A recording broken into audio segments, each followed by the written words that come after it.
Well, hello. So, in this video, what I wanted to show you guys was some of the latest stuff I've added to Hack. So, as you can see here, the UI has been slightly improved. I honestly forget where the original one was. But as you can see here, there's a title, there are hack names and things like that, and you can click and you can view different hack pages. The old functionality still works. I can run this. My God. All right, I'm gonna change this name real quick, and then run it. As you can see, I resized this to be like a reasonable size, so I gotta have like a decent resolution for this. And I think when it was simple frame, I think it was like down here or like off screen rather. But anyway, what I wanted to show here was frames.position. Like I worked in the last video trying to get persistence with frame locations to be better. And it kind of occurred to me that frames.position was a little bit too brittle for the stuff we're trying to use it for now. Specifically, frames.position is very good if you're having frames be loaded whenever the application starts and then save whenever the application shuts down. Now, for this auto run stuff right here, we're violating that principle over and over, and frames.position doesn't know what to do.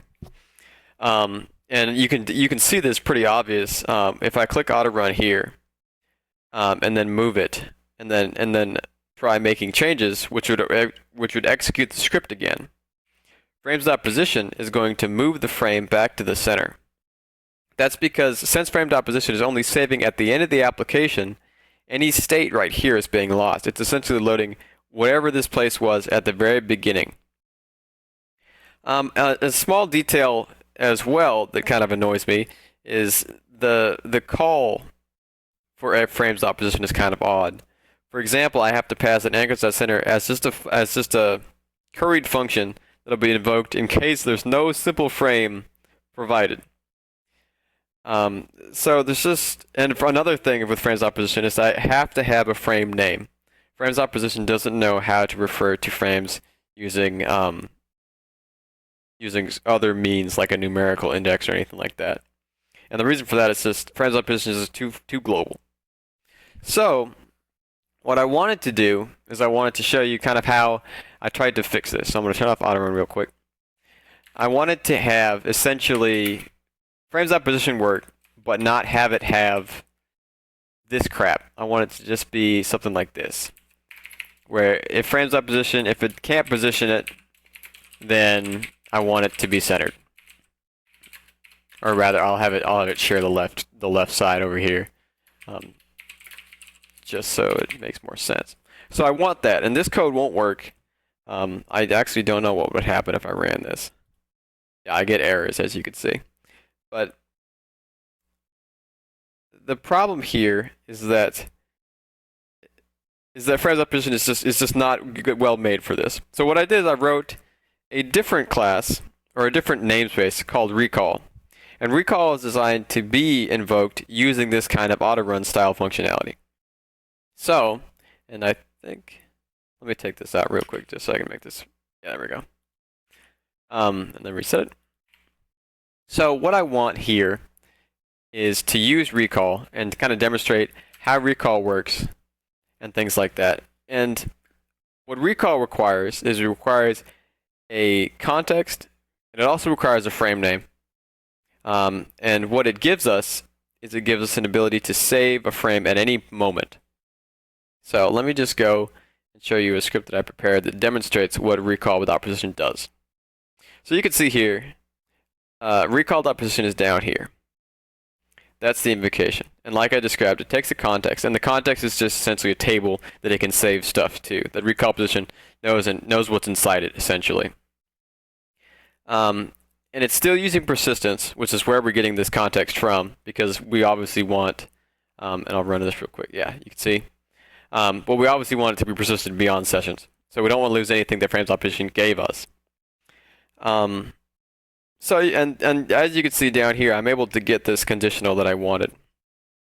But the problem is that, in spite of that, I'm still really I mean, as you can see, for all this effort, I didn't really get a whole lot of savings.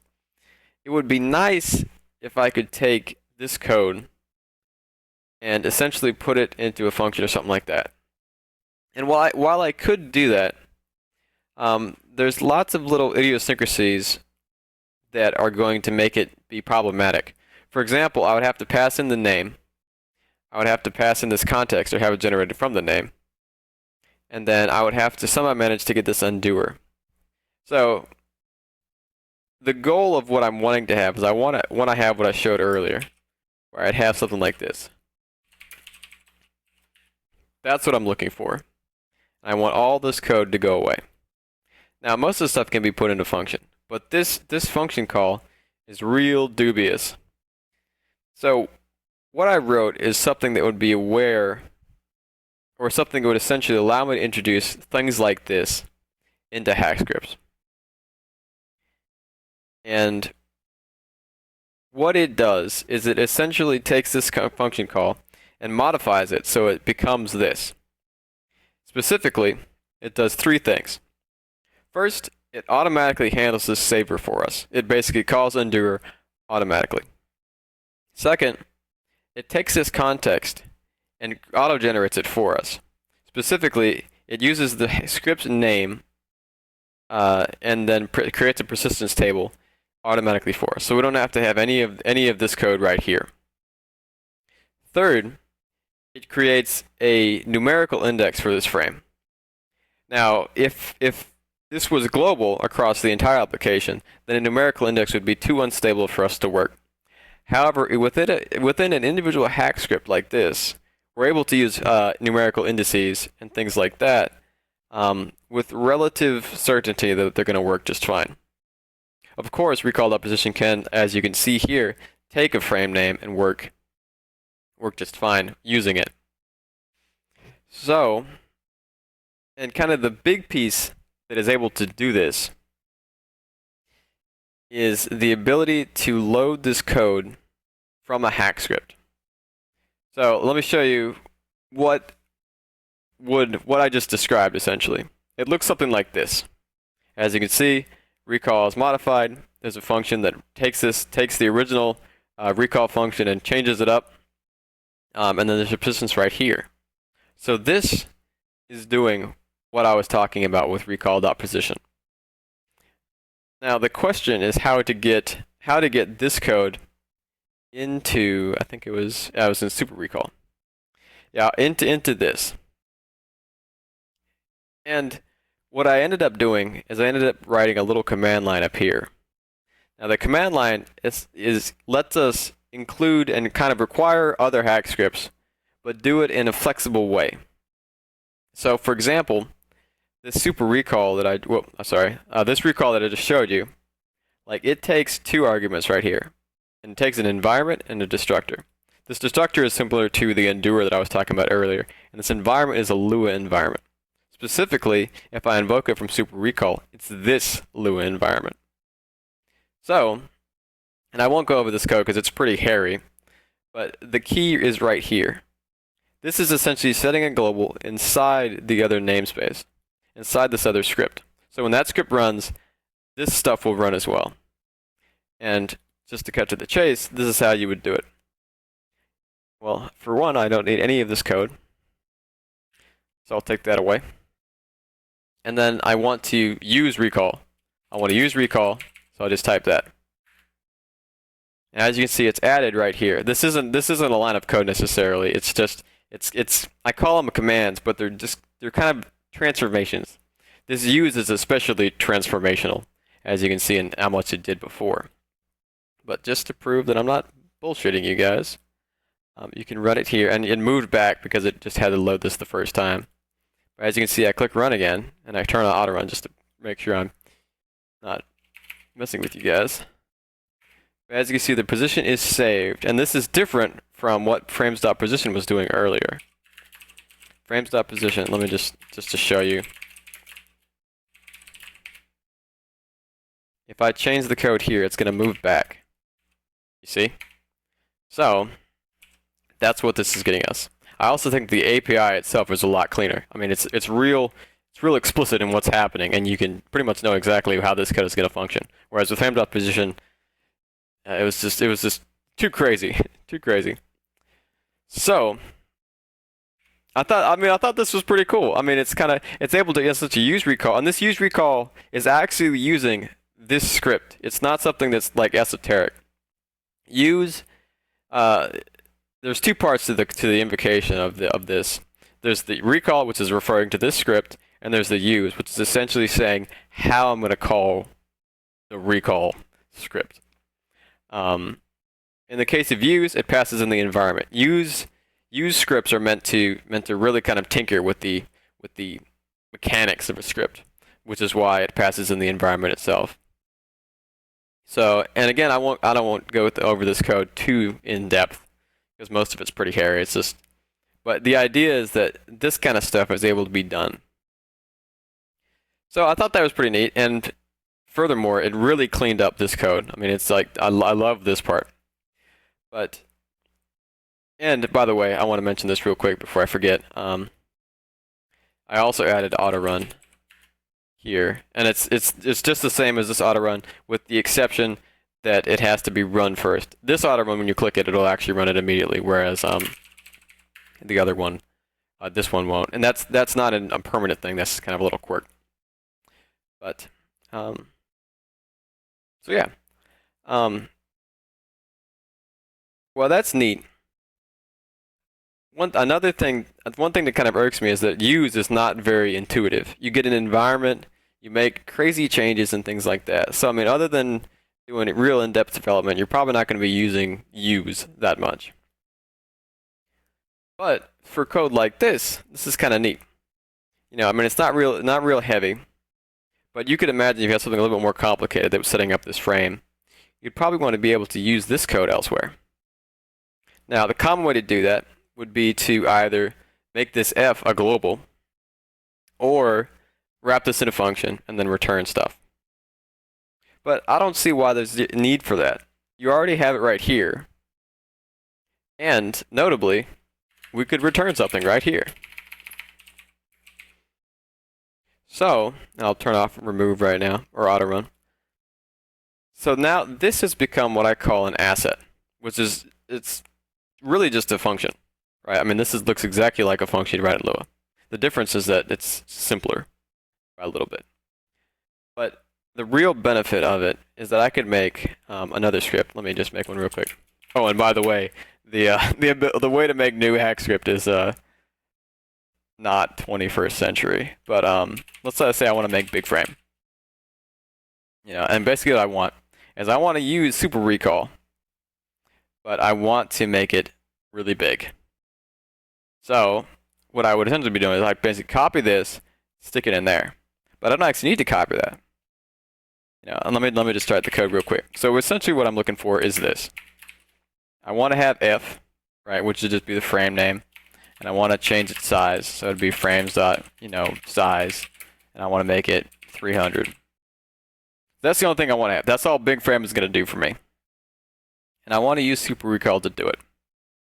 So like I said before, I consider this an asset. So that's why I named this command asset. So, and I'll add auto run right here. So what I'll do is I'll type in asset, and then I'll type in super recall, because that's the asset name. Oops. Super recall, and then I'll type f, which will be the actual global that'll be used here. Okay. You click run, and it works. So what this is doing is this is running super recall with our modifications right here. Now super recall itself is unchanged. It's still just this. So big frame is essentially just pulling in the stuff you made from super recall and using it here.